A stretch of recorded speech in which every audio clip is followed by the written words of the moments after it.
Police की गिरफ्त से दूर हो, लेकिन पुलिस आश्वस्त कर रही है कि कानून से आग मिचौली खेलने वाला गुलामुद्दीन अब जल्द ही कानून की गिरफ्त में होगा। लेकिन इस बीच जोधपुर पुलिस ने हत्याकांड को लेकर कई चौंकाने वाले खुलासे कर दिए हैं। रिपोर्ट देखिए।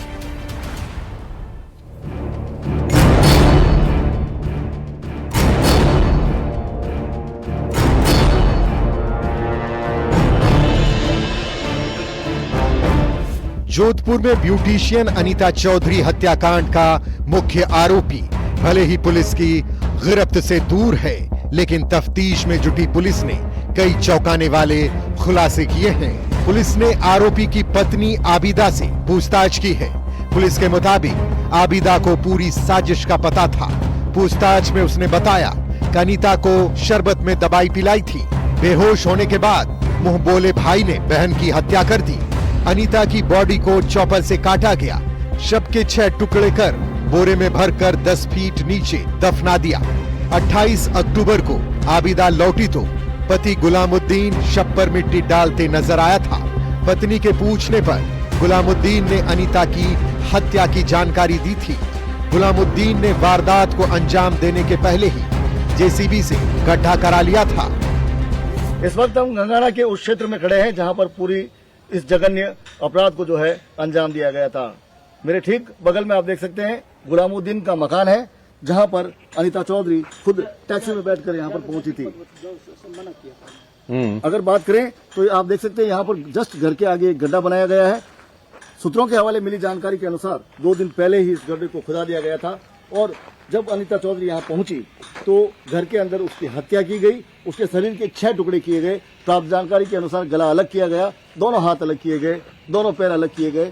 फिर एक प्लास्टिक के कट्टे में उसकी बॉडी को भर के इस 10 फीट गहरे गड्ढे में डालकर ऊपर मिट्टी डालकर उसे दफना दिया गया था। हालांकि शव बरामद हो चुका है। आरोपी के घर के कुछ लोगों को पुलिस ने दस्तयाब किया है, लेकिन गुलामुद्दीन अभी भी फरार है, जिसकी पुलिस को तलाश है। जिसके बाद गुलाम ने आबिदा को पीहर भेज दिया। वापस आई तो बताया कि अनीता को घर के पीछे गाड़ दिया है। डीएसपी राजश्री वर्मा के मुताबिक आबिदा पूरी साजिश में शामिल थी। सब जो जांच में सामने आ रहा है कि एक शरबत में दवा मिलाकर पिलाया था और जैसा मैंने बताया कि उद्देश्य था कि भाई इसके पास पैसे हैं या फिर जो भी सोने चांदी के जेवर हैं वो बेसिकली लूट कर अपना कर्जा ये चुकाना चाहते थे।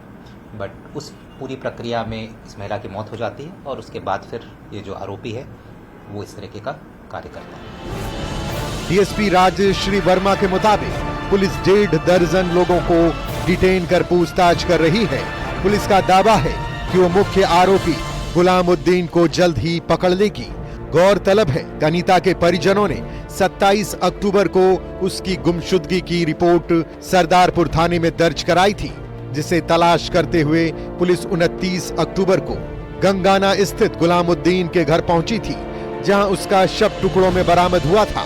पुलिस के मुताबिक गुलामुद्दीन को जुए की लत थी, जिसके चलते उस पर बहुत ज्यादा कर्ज हो गया था। गुलामुद्दीन और इसकी बीवी ने एक सोची समझी प्लानिंग के तहत इस प्रकरण को अंजाम दिया है। अभी तक जो बात सामने आई है, डीएसपी ने बताया कि कई लोग गुलामुद्दीन से रुपए मांगते थे। उसने अपनी पत्नी को बताया था कि अनीता के पास सोना चांदी और नकदी है, वह उसे प्राप्त कर अपना कर्ज उतारना चाहता है, इसलिए ही उसने अनीता को बुलाया था। उसके बुलावे पर ही अनीता बिना किसी दबाव के अपनी मर्जी से गुलामुद्दीन के यहाँ गई थी। ये महिला जो है ये मेन को अक्यूज्ड बनती है। प्लानिंग में भी और फिर एविडेंस को छिपाने में भी, एविडेंस को डिस्ट्रॉय करने में भी इसके विरुद्ध धारा लगेगी। इसको हम जल्दी अभी गिरफ्तारी इसके दिखाएंगे। साक्ष्य इकट्ठा हो गए इसके विरुद्ध। इसके अलावा जो मेन आरोपी है उसके लिए भी हमारी टीम पिछले 1 दिन से लगी हुई है और काफ़ी महत्वपूर्ण साक्ष्य मिले हैं कि वो किस दिशा में गया है, किस तरफ भागा है और हमारा पूरा प्रयास है कि जल्द से जल्द उसे भी हम गिरफ्तार करके इस पूरे प्रकरण को हम खोलेंगे। बहरहाल पुलिस मुख्य आरोपी की तलाश में जगह जगह दबिश दे रही है।